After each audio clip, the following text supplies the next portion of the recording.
ವೀಕ್ಷಕರೇ, ನಮ್ಮ ಚಾನಲ್ಗೆ ನಿಮಗೆ ಸ್ವಾಗತ ಸುಸ್ವಾಗತ.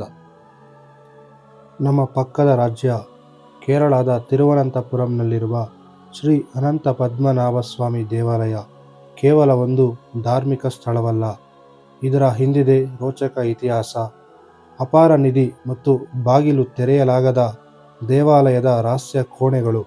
ಇಂದು ನಾವು ಈ ಮಹಾನ್ ದೇವಾಲಯದ ರಹಸ್ಯಗಳ ಬಗ್ಗೆ ತಿಳಿಯೋಣ. ತಪ್ಪದೆ ವಿಡಿಯೋವನ್ನು ಕೊನೆವರೆಗೂ ನೋಡಿ. ಶ್ರೀ ಅನಂತ ಪದ್ಮನಾಭ ಸ್ವಾಮಿ ದೇವಾಲಯವು ಭಾರತದ ಶ್ರೀಮಂತ ದೇವಾಲಯಗಳಲ್ಲಿ ಒಂದು. ಇದರ ವೈಭವದ ಇತಿಹಾಸವು ಹಲವು ಶತಮಾನಗಳಷ್ಟು ಹಳೆಯದು. ಇದನ್ನು ತಿರುವಾಂಕೂರು ರಾಜಮನೆತನ ನಿರ್ಮಾಣ ಮಾಡಿದ್ದಾರೆ. ಶ್ರೀ ಅನಂತ ಪದ್ಮನಾಭ ದೇವರು ತಿರುವಾಂಕೂರು ರಾಜಮನೆತನದ ಆರಾಧ್ಯ ದೈವ ಕೂಡ. ದೇವಾಲಯದ ಒಳಗೆ ಶ್ರೀ ವಿಷ್ಣು ಭಗವಾನ್ ಶೇಷನಾಗನ ಮೇಲೆ ಶ್ರೀ ಪದ್ಮನಾಭನಾಗಿ ಮಲಗಿರುವ ಭವ್ಯವಾದ ಮೂರ್ತಿ ಇದೆ. ಈ ದೇವಾಲಯದಲ್ಲಿ ಒಟ್ಟು 6 ರಹಸ್ಯ ಕೋಣೆಗಳಿವೆ. ಇವುಗಳಿಗೆ ಎ ಯಿಂದ ಎಫ್ ವರೆಗೆ ಹೆಸರುಗಳನ್ನು ನೀಡಲಾಗಿದೆ.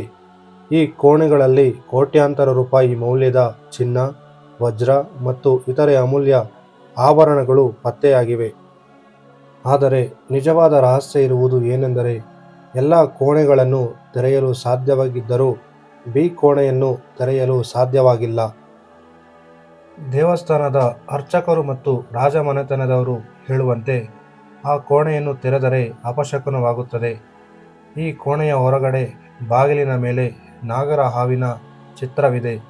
ಇದು ದೈವಿಕ ರಕ್ಷಣೆಯನ್ನು ಸೂಚಿಸುತ್ತದೆ ಎಂದು ಅವರು ನಂಬಿದ್ದಾರೆ.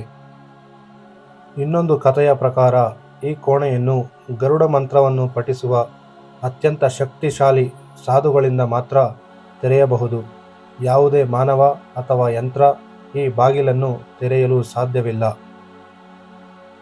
ಕೆಲವು ಪುರಾತನ ನಂಬಿಕೆಗಳ ಪ್ರಕಾರ ದೇವಾಲಯದ ಒಳಗಿರುವ ಸಂಪತ್ತು ಮತ್ತು ಇತರೆ ಕೋಣೆಗಳು ನೇರವಾಗಿ ಸಮುದ್ರಕ್ಕೆ ಸಂಪರ್ಕ ಹೊಂದಿವೆ.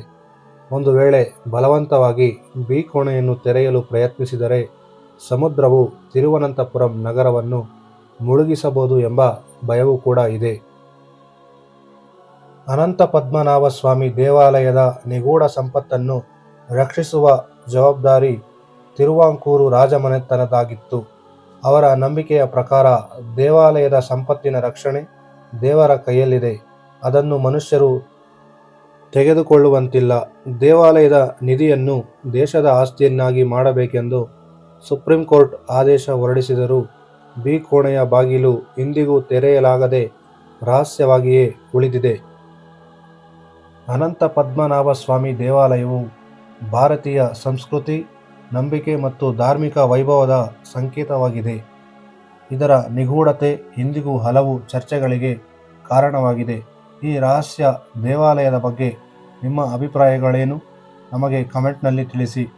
ಈ ರೀತಿಯ ಆಸಕ್ತಿದಾಯಕ ಮಾಹಿತಿಗಾಗಿ ನಮ್ಮ ಯೂಟ್ಯೂಬ್ ಚಾನಲ್ಗೆ ಸಬ್ಸ್ಕ್ರೈಬ್ ಮಾಡಿ ಅಂತ ಹೇಳ್ತಾ ಈ ವಿಡಿಯೋವನ್ನು ಇಲ್ಲಿಗೆ ಮುಗಿಸೋಣ.